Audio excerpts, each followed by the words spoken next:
danna subscribe, sannan sai ku danna alamar ƙararrawa domin samun sabbin shirye-shiryen Hikima TV da zarar mun ɗora. Jama'a assalamu alaikum wa rahmatullahi wa barakatuhu. Yan uwa barkanmu da sake kasancewa a wannan channel mai albarka Hikima TV. Idan kai sabon zuwa ne baka yi subscribe ba, muna roƙon da ku danna mana alamar subscribe, sannan ku danna alamar ƙararrawa domin a dinga sanar da ku da zarar mun ɗora sabon bidiyo. Kuma kada ku manta, idan har bidiyon da muka ɗora ko kalle shi ya burge ku, muna roƙon da ku yi sharing domin wasu su amfana. To a yau darasin namu da zamu yi insha Allah darasi ne akan yadda za ka gane idan wani yana leƙen asiri a wayarka.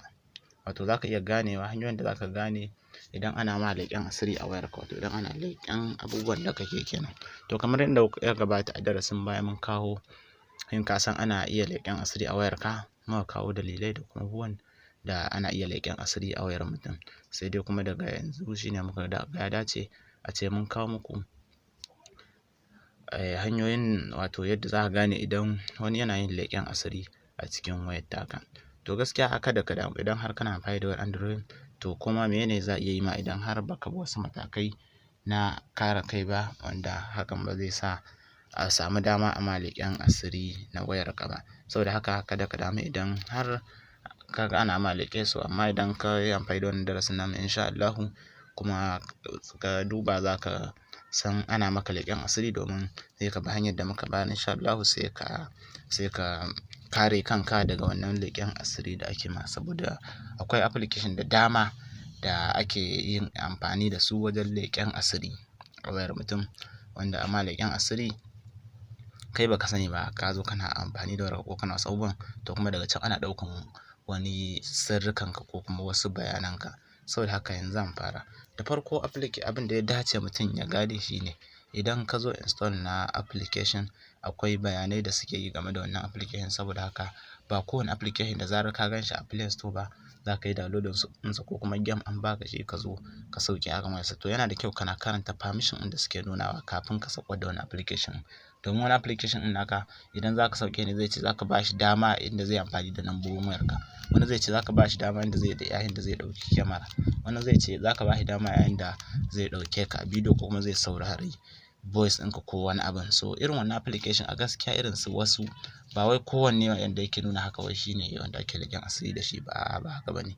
Yawancin irin wannan application ɗin wanda suke nuna haka akwai na leƙen asiri. Saboda haka idan ka ga application ya nuna irin wannan, to sai ka tabbata application mai matuƙar amfani ne, sannan sai ka yadda. Amma idan ba haka ba zai iya ɗaukan ko maganganunka ne da kake yi da waya, ko kuma wasu kyamarori bidiyo da kake ɗauka ko hotuna, zai iya ɗauka duk ya aika zuwa can. Shi za ku ga matsaloli suna ta yawan faruwa, musamman ƙwace account na Facebook, ƙwace WhatsApp account da dai sauransu, ko kuma su Gmail ɗinka su mene da sauransu. Saboda haka yana da kyau idan ka ga application ya baka permission ka tsaya ka karanta ka ga me ya tambaya. Ba yana nuna ma alhatu me da me ka dinga danna allow kana ta dannawa ba irin wannan ba. Ka tsaya ka karanta, tunda abin dudu ba zai wuce minti ɗaya ba ma ko biyu.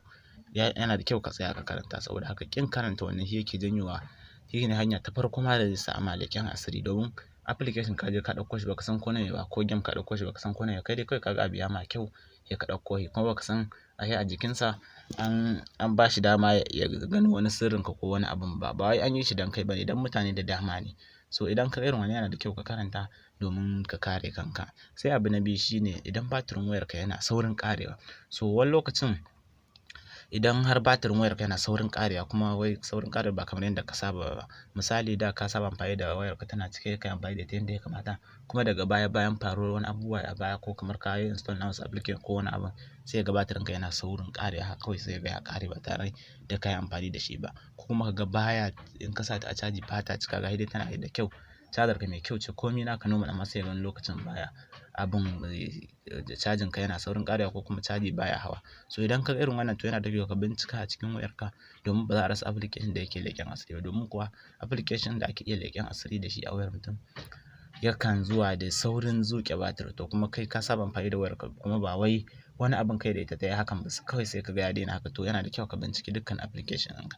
Insha Allah a wani darasin na gaba za na kawo muku wani application mai suna ko da yake in na zo kansa zan yi bayanin sa dai, wanda yana da kyau ma ka yi amfani da shi, domin idan application yana da matsala zai bayyana maka shi, saboda haka sai ka kare kanka. So idan waya batiri yana saurin karewa, nan ma yana da kyau ka bincika ka ga wani irin karewa yake yi, shin batirin naka ne fara mutuwa ko kuma idan duk ba wannan bane, so ka binciki cikin application ka dudduba su, don ba za rasa application da ake iya ma leƙen asiri da shi ba, sai ka goge shi kuma ka daina yawan. Sai abu na biyu shine yawan tara application barkatai.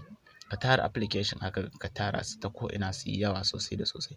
So irin wannan hima irin tara application naka, zaka je ka taro application da ana iya maka leƙen asiri a wayarka, ko ana sauraron ana naɗan muryarka, ko ana ɗaukan hotunanka da sauransu. Saboda haka tara application masu yawa ba su da amfani.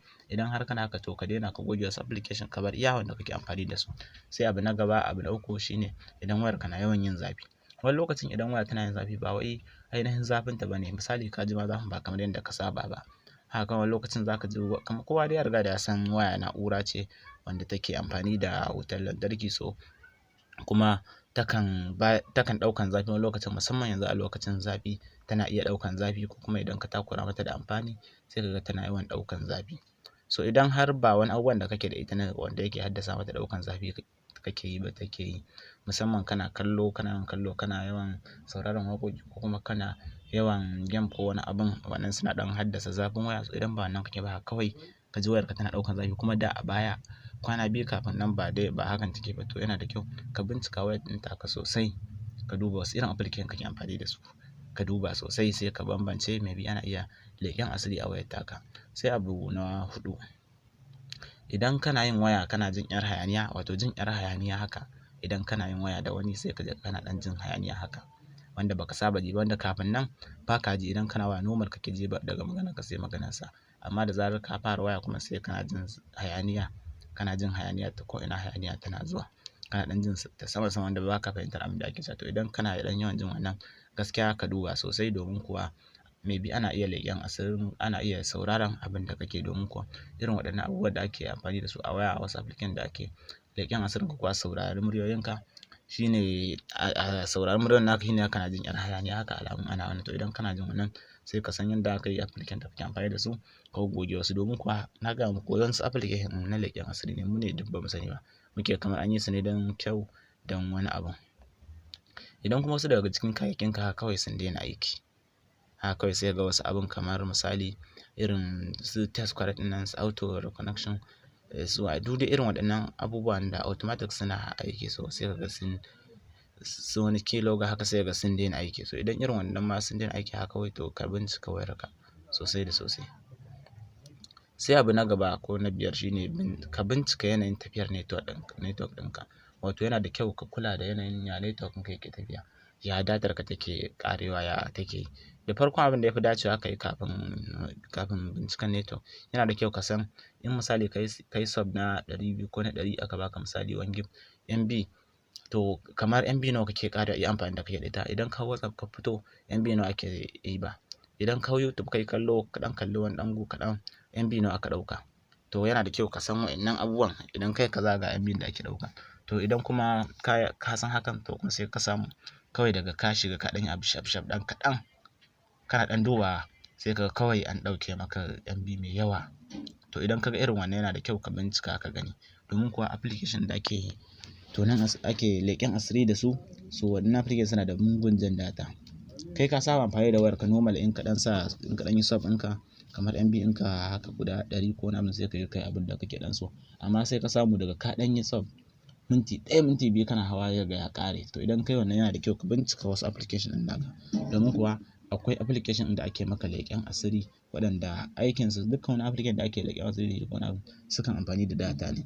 To kun ga idan ka ga datar ka tana yawan ƙara, to maybe akwai application ɗin da aka saita shi, wanda da zarar ka buɗe datar ka zai buɗe. Shi yasa wasu application ɗin idan ka zo installing su, yana da kyau kowane application ma ka karanta wannan ɗin nasa, ka karanta permission ɗin da suke baka akan application, zai yi application ɗin wani aiki da wani aiki zai a wayar taka. So sai ka duba, sai ka karanta ta wannan hanyar karanta wannan, ta nan za ka samu zai taimake ka, ka san irin application da ka yi amfani da su. Yasa tun a farko na fara muku da shi a matsayin na farko, shine abu mai muhimmanci da ya dace a ce an yi. Saɓanin wasu mutanenmu da dama, ko kuma ce mu ɗinnan da dama, ba ma karanta abin da application ɗin zai yi, kawai muna amfani da amfanin application sai mu install ɗinsa ba tare da karanta abin da zai mana ba. Wasu kuma masu ƙirƙirar application sun yi application ne ba wai don su taimaka mana ko don wani abu ba, sun yi ne don biyu su taimaka mana kuma su kwashi wani abin naka wanda kai baka san kana da shi ba.